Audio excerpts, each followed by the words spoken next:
Good morning and welcome to Face the Nation.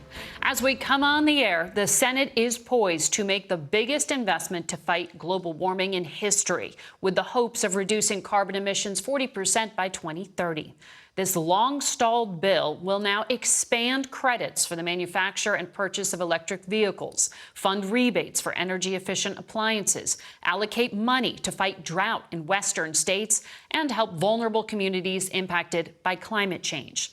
The bill also cuts health care costs by lowering premiums and extending subsidies, and it caps out-of-pocket Medicare drug costs for seniors at $2,000 a year. To pay for all of that spending, the bill calls for a 15% corporate minimum tax on companies that book income of more than $1 billion a year, and will provide money for the IRS to crack down on tax enforcement. With the Senate split 50-50 between the parties, Vice President Kamala Harris is expected to break the tie, which would give Democrats a much-needed boost headed into the November midterm elections. And we go now to Capitol Hill and Florida Senator Rick Scott, who is in between votes on the Senate floor.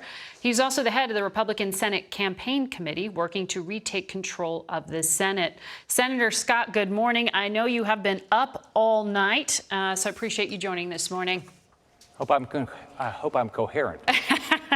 Well, no matter what, it does not look like there is any way to stop what is expected to be a very big win here for Democrats. And I know you're opposed to it, but I want to press you on that, because isn't expanding Medicare access good for a state like yours, which has more residents reliant on the Affordable Care Act than any other state? And Republicans like reducing the deficit. The CBO says this will reduce it by $100 billion over the next decade. Isn't there some good stuff in here for you, too? So, Margaret, here's the way I look at it. Right now, this bill actually ought to be called the War on Seniors Act. I mean, this is a war on Medicare. You look at this. This is a $280 billion cut in Medicare. So what's going to happen is Medicare is going to get cut, and there's going to be seniors that don't get life-saving drugs because the pharmaceutical industries will not be able to have to. Reducing Medicare costs is not the same as reducing benefits, though. You know that. Margaret, it's $280 billion that would have been spent. It was anticipated to be spent. It's not going to be spent now. And the drug companies that would be doing more research are not going to be able to spend the money on research. There will be life-saving drugs that seniors will not get. On top of that, I mean, they're going to raise taxes by over $700 billion. And let's remember, companies don't end up paying the taxes. Shareholders paying the taxes. Lower income for the employees pay the taxes. Less investment pays the taxes. So this $700 billion is actually going to hurt the economy. And then while gas prices are at $2 more than they were when Joe Biden took office, there's an excise tax on gas. So why would you, we're in a recession. Why would you be increasing the cost of government, increasing taxes? So yes. The Committee for a Responsible Federal Budget called your claim there that you just reiterated in terms of Medicare spending completely misleading. The Congressional Budget Office estimates that just about 1% of new drugs would be affected by the changes there on drug development. So how do you respond 1%, to that? Wait a minute. What if it's your grandmother? Is not 1% important? If it impacts a life-saving drug that we could do now, we shouldn't be cutting Medicare like this. I don't believe it. And by the way, we shouldn't be raising taxes ever, but especially in a recession. And why would we be raising the taxes on gas right now when it's $2 above what it was when Joe Biden took office? This is going to continue to drive us into a bigger recession than we are. Look at where we are right now. Labor participation rates low, wages not staying with inflation, 2 quarters of negative GDP. I mean, Joe Biden's pushed us, and these plans are pushing us into a recession. So I think we got to stop raising taxes. We've got to make it easier for businesses to build their businesses, compete, and we'll get more jobs. Well, we just had that stellar July jobs number, but we're going to dig into the specifics of that ahead with economist Mary Daly. Let me talk to you about the politics of all of this. Republicans have been hoping to ride the high inflation we are at, and it is historic high, and President Biden's low approval ratings to a win in November. But the president and Democrats just had a really good streak here. Gas prices are down. You have this massive spending bill going through. These are a lot of big wins for Democrats. The president just authorized that strike to take out the leader of al-Qaeda. Isn't this going to get harder for Republicans to get the edge that you are trying to manufacture here? Well, that sounds good, right? But that's a White House talking points. But let's think about this. 72% of Americans believe we're heading the wrong track. Biden's numbers are in the tank. And if you look at all the Democrats running, they have to basically, they're a surrogate for Joe Biden and Chuck Schumer. I mean, they have to defend inflation, high gas prices, the Afghan withdrawal, an open border, critical race theory, defunding the police. That's what they have to defend, because that's what Biden's known for, and that's basically what Democrats are known for. Now, it's going to be, look, it's an election year. It's going to be a hard year. We have 21 Republicans up, only 14 Democrats. Mm-hmm. The Democrats are outracing us, but we have good candidates, and I believe Joe Biden is going to be our key here. You said it'll be a hard year. I want to play for you what Republican leader Mitch McConnell told Fox last week. I think it's going to be a very tight, we have a 50-50 Senate now, we have a 50-50 nation, and I think when this Senate race smoke clears, we're likely to have a very, very close Senate still, with either us up slightly or the Democrats up slightly.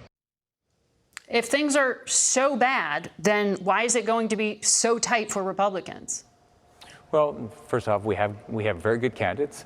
I mean, the Democrats are raising good money, so we've got to be able to get our message out. So, we have to raise our money. We have to work hard. We went through a lot of primaries. But I believe we're going to win. But it's going to be hard. We got to raise our money. We got to work really hard. Our candidates have to work really hard. Everybody has got to help our candidates. But I'm optimistic. So, but you do agree it's going to be tight, that Republicans have at best a slight edge? I'm very optimistic, but I'm realistic that you have to raise your money. Democrats are raising good money.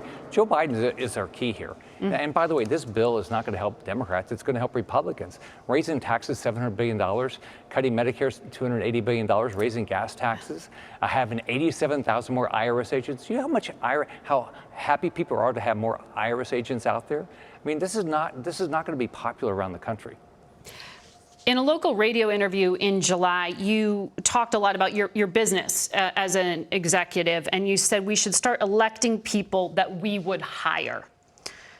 In Georgia, Herschel Walker, Republican Senate candidate, has lied about the number of children he has, about his business dealings. His ex-wife said he held a gun to her head and said, "I'm going to blow your effing brains out." In Arizona, the candidate Blake Masters called the Unabomber an underrated thinker. He said that al-Qaeda doesn't actually pose substantial threat to Americans. I mean, I've got a list of candidates here who've had some and said some pretty troubling things. Would you hire these people to work for you? Well, you'd go through each person, but I'm not the one doing it. It's the voters of those states are doing it. The voters of those states are going to make a choice. You're trying to help Senate Republicans and lead them to victory. These are your candidates. So, Margaret, you guys remember the voters in Arizona choose who they're going to vote, and what they're going to choose is they're going to choose between Blake Masters and Mark Kelly. Mark Kelly has voted to keep the border open. He's never voted for border security. He's voted for the tax increases. He's voted for cutting Medicare. He's voted with Chuck Schumer and with Joe Biden basically 100% of the time. Warnock's got the same problem. This election is going to be about Joe Biden. And so this election is going to be about all the bad things that have happened. The fact that we're going into recession, the fact that inflation's at 9%, the fact that gas prices are up $2, all these things. That's what people are looking at. But these are your Senate Republican candidates. These are your candidates. And the voters of each of these states. The voters of these states are going to decide if they're going to hire. Now, I get to vote. I get to vote in Florida, and that's how I think about it. But the voters in those states will choose those states who they want. And it's a choice between two people. But look, all the Democrat nominees are basically Biden clones. Yeah. I mean, and by the way, they won't campaign with Biden. But if you are, you would acknowledge that if somebody went in for an interview for a private corporation, these things would come up as red flags to HR. So Margaret, it's just Biden is not campaigning with anybody because he's toxic. That's how the voters think. That's why they say 72% of Americans say the economy is on the wrong track. When that happens, people say, I'm going to take a serious look at somebody else, right? And our candidates have to go tell them what they're going to do, and we're going to make sure that everybody knows exactly who the Democrats are. That's what's going to happen all across the country, and we're going to have races, and we'll see what happens. Are you advising all of your candidates in these races to accept the outcome of their elections, since so many of them are questioning still the outcome of the 2020 race? Well, Margaret, let's remember that's exactly what happened to me with Bill Nelson and Mark Elias. They didn't accept the outcome of the election, and they tried to illegally count ballots after Election Day after I won by 57,000 votes. So election security is very important to me. And I want to make sure we do everything we can to make sure people know that the election is fair. We're already putting together teams, which I had to do in Florida in 2018, teams of lawyers and volunteers to make sure these elections are fair. But you accept the elections are, the integrity of these races that all your candidates are in, or you're only going to have a problem with them if they lose? Well, I want free and fair elections, so I'm going to work hard to make sure these elections are fair. And then everybody will get to decide at the time. So I'm still frustrated with what happened in my race. We spent millions of dollars to make sure we won, and we won election night. And they tried to count illegal ballots after election night. That's wrong. Very quickly, before I let you go, do you think that the U.S. military should be deployed to defend Taiwan if China makes a move on it?